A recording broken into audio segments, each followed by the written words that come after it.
Hello अस्सलाम वालेकुम। आज का टॉपिक थोड़ा-सा सेंसिटिव होने वाला है क्योंकि आज की वीडियो में हम बॉडी डेवलपमेंट के बारे में कुछ ऐसी बातें करेंगे जो बहुत सारी लड़कियां कहने से और सुनने से शर्माती हैं या इस तरह का टॉपिक पहले किसी ने ऐसे डिस्कस नहीं किया होगा। जैसे कि आपको वीडियो के टाइटल से और थंबनेल से समझ आ ही गया होगा कि ये उन लड़कियों के लिए वीडियो है जो कि नई-नई प्यूबर्टी में एंटर होती हैं, नई-नई टीनेज की वो स्टेज में एंटर होती हैं, जहाँ पे उनकी बॉडी में बहुत सारे चेंजेस आते हैं या जवानी आ रही होती है। इस वीडियो में मैं 2 तरह की ऑडियंस से मुखातिब हूँ। एक तो वो जो किसी टीनेज लड़की की मामा है या फ्यूचर में वो मामा बन जाएंगी, और सेकेंडली टीनेज गर्ल्स से जिनकी एज 12 या 12 प्लस है। होता ये है कि जब लड़की पे वो स्टेज आती है, जब वो 12 साल या 12 साल से प्लस उसकी एज होना स्टार्ट होती है, तो उसकी बॉडी के अंदर डिफरेंट टाइप के चेंजेस आते हैं। क्या क्या चेंजेस आते हैं? सबसे पहले तो ये कि उसकी बॉडी के अंदर डिफरेंट टाइप के हार्मोन्स रिलीज होते हैं जो उसकी बॉडी के आउटर फीचर्स के अंदर बहुत सा चेंज लेके आते हैं। उसके under arms and bikini area पे हेयर आ रहा होता है, उसकी मेंस्ट्रुएशन का एक प्रोसेस स्टार्ट हो जाता है, एंड थर्डली उसकी ब्रेस्ट डेवलपमेंट स्टार्ट हो जाती है। ऐसे में हमारे देसी कल्चर की एक सैड बात क्या है, फनी बात है और सैड बात भी है कि इस बात को, इस चीज़ को एड्रेस करना बहुत नेगेटिव समझा जाता है। ये शायद इसको अहमियत ही नहीं दी जाती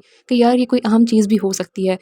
ऐसे में होता क्या है कि लड़की की वो एज, एक तो वो ना समझ होती है, और ऐसे में उसकी बॉडी के अंदर डिफरेंट टाइप की चेंजेस आना जिसको कि वो ना तो समझ पा रही होती है, और एकदम से एक नई चीज़ हो जाना कि उसकी ब्रेस्ट भी बढ़ रही हैं, उसको मेंस्ट्रुएशन का प्रोसेस स्टार्ट हो गया है, बॉडी पे हेयर आना शुरू हो गया है, तो वो बहुत ज़्यादा फ्रस्ट्रेट हो जाती है। ऐसे में आप अपनी बेटी को अगर एजुकेट करने की बजाय उस पर गुस्सा करना शुरू हो जाओ, उस पर चीखना चिल्लाना शुरू हो जाओ कि वो इस चीज़ को समझ क्यों नहीं रही या वो इस चेंज को एक्सेप्ट क्यों नहीं कर रही, तो ये बहुत ही नेगेटिव और गलत पैटर्न है। क्योंकि ज़ाहिर बात है वो नई नई इस चीज़ से इंट्रोड्यूस हुई है, आप उससे एक्सपेक्ट कर रहे हो कि वो ऑलरेडी इस चीज़ को जानती हो या नॉर्मली बिहेव करे, तो ये आपका बिहेवियर एबनॉर्मल है यहाँ पे।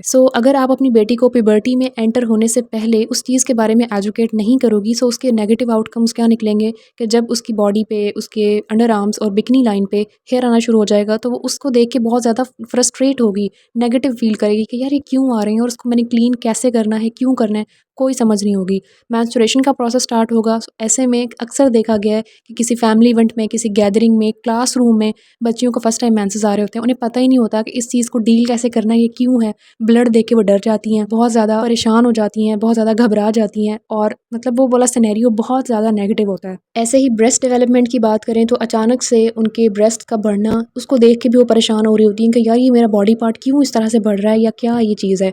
और फिर मदर्स का इस तरह से फोर्स करना, या किसी भी आंटी का किसी फैमिली में या किसी का कह देना कि तुम ब्रा पहनना शुरू करो, तुम ब्रा क्यों नहीं पहनती, तो वो चीज़ एक ऐसा मतलब ज़हनी तौर पे लड़की को परेशान कर देती है ना कि समटाइम्स उसके जो इफ़ेक्ट्स होते हैं ना, साइड इफ़ेक्ट्स होते हैं, वो लाइफ टाइम रहते हैं उसके साथ। अगर आप चाहती हो कि आपकी बेटी, आपकी बच्ची इस चीज़ को ज़िंदगी में कभी भी सफ़र ना करे, तो बहुत ज़रूरी है कि आप पहले से इन चीज़ों को एड्रेस करो। अगली बात क्या आ जाती है कि उसके इंटीमेट पार्ट्स के बारे में बताना। वो तो खैर टीनेज से भी बहुत पहले, जब बच्चा 4-5 साल का हो रहा होता है, उसे थोड़ी थोड़ी समझ आ रही होती है, तभी सही, चाहे आपका बेटा हो चाहे आपकी बेटी हो, उसको ये गाइड करना, उसको ये समझाना कि ये आपके इंटीमेट पार्ट्स हैं, इसको कोई टच ना करे, या कोई आपको इस तरीके से टच करे तो आपने मुझे बताना है।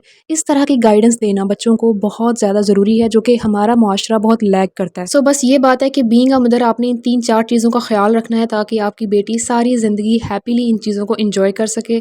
सबसे पहली बात अगर की जाए ब्रेस्ट डेवलपमेंट की, तो उसको समझाना, उसको बताना कि ये आपका एक बॉडी पार्ट है, ये नॉर्मल बात है इसका बढ़ना, और फिर उसको ब्रा चूज़ करने में, ब्रा पहनने में उसको गाइड करना कि ये आपने क्यों पहननी है, इसका क्या फ़ायदा होगा, सारी चीज़ें उसको बतानी है। उसके बाद अगर मेंस्ट्रुएशन की बात की जाए, तो ये पहले से उसको बताया जाए कि बेटा इस तरह से आपको ब्लीडिंग होगी, तो वो आपने परेशान नहीं होना, घबराना नहीं है, उसको किस तरीके से डील करना है उस सिचुएशन को, आपने ये समझाना है। उसके बाद अंडर आर्म्स और बिकिनी हेयर की बात की जाए, तो उसको ये बताना है कि इसको रिमूव करते हैं, क्यों करते हैं, ये आपने उसको समझाना है। ये सारी बातें जो हैं ये पर्सनल डेवलपमेंट के अंदर, सेल्फ ग्रूमिंग के अंदर आ जाती हैं, जो सब टीनेज गर्ल्स को पता होनी चाहिए। असल में ना, हम लोग जिस दौर के अंदर सर्वाइव कर रहे हैं, ये सोशल मीडिया का दौर है, सोशल मीडिया ड्रिवन है। हमारे जहन में कहीं ना कहीं बैक एंड पे मदर्स के जहन में ये बात होती है कि शायद बच्चियों को सारा कुछ पता चल ही जाता है, तो अब हमें बताने की क्या ज़रूरत है, अब पहले ज़माने थोड़ी रह गए हैं, अब फ़ोन है, टैबलेट है हर किसी के पास, तो लड़कियों को सारा कुछ पता चल जाता है। तो ये सबसे बड़ा मिसकंसेप्ट है, क्योंकि जिस तरीके से आप अपनी बच्ची को गाइड कर सकती हो, बता सकती हो ना, उस तरीके से कभी भी सोशल मीडिया या इंटरनेट उसको गाइड नहीं कर सकता। सोशल मीडिया की 90% ज़िंदगी झूठ होती है। जो कुछ वो ग्लैमर देख रही होती हैं, ज्वेलरी और मेकअप और लाइफस्टाइल, इस तरह की चीज़ें देख रही होती हैं ना, वो मोस्ट मोस्टली क्या होता है कि वो सिर्फ शो किया जाता है, वो रियल लाइफ होती है, रियल लाइफ नहीं होती। सो इतनी छोटी एज में बच्चियाँ उस चीज़ को समझ नहीं पाती और कहीं ना कहीं अपने आप को कंपेयर कर रही होती हैं, उनके ब्यूटी स्टैंडर्ड्स बदल जाते हैं। उन्हें लग रहा होता है मैं मोटी तो नहीं हो गई, मैं छोटी तो नहीं रह गई, मेरे लिप्स तो नहीं मोटे हो गए। इस किस्म की बातें इतनी छोटी एज में बच्चियों के जहन में आना एक नॉर्मल बात है। सो उनको ये समझाना कि नॉर्मल को किस तरीके से एक्सेप्ट करना है, एम्ब्रेस करना है, ये सारी की सारी ड्यूटी, ये सारा का सारा जो फरीज़ा है वो मदर्स का है। ये जिस टॉपिक पे मैं आप लोगों से अभी डिस्कशन कर रही हूँ, हो सकता है आप लोगों को अभी लग रहा हो कि यार ये क्या अजीब सी बात कर रही है या क्या बोल रही है ये, लेकिन ये चीज़ आपको एक्सेप्ट करनी पड़ेगी, माननी पड़ेगी कि कहीं ना कहीं आपकी लाइफ फेज़ के अंदर ये सारा कुछ चलता है। चाहे आप इसको ना बोलो, ना किसी से कम्युनिकेट करो, ना शेयर करो, लेकिन ये सारी चीज़ें कहीं ना कहीं हमारी ज़िंदगी में रही होती हैं या अभी मौजूद हैं। सो अगर आप एक मदर हो तो प्लीज़ अपनी डॉटर्स के साथ ये चीज़ ज़रूर कम्युनिकेट करो। कम्युनिकेशन गैप नहीं होना चाहिए, स्पेशली जब आपकी बच्ची टीन एज से अडल्टहुड की तरफ आ रही होती है। और टीन एजर गर्ल्स को मेरा ये पैगाम है कि प्लीज़ अनरियलिस्टिक ब्यूटी स्टैंडर्ड्स को ना अपनाओ।